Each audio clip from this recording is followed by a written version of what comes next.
పగిలే రాళ్ళని పునాది చేసి ఎదగాలని, తరిమే వాళ్ళని హితులుగా తలచి ముందుకెళ్ళాలని.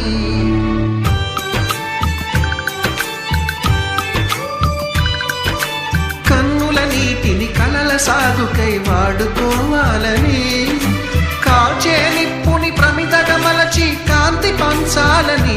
గుండెతో ధైర్యం చెప్పెను, చూపుతో మార్గం చెప్పెను, అడుగుతో గమ్యం చెప్పెను. నేనున్నానని, నేనున్నానని, నీకేం కాదని, నిన్నటి రాతని మార్చేస్తానని.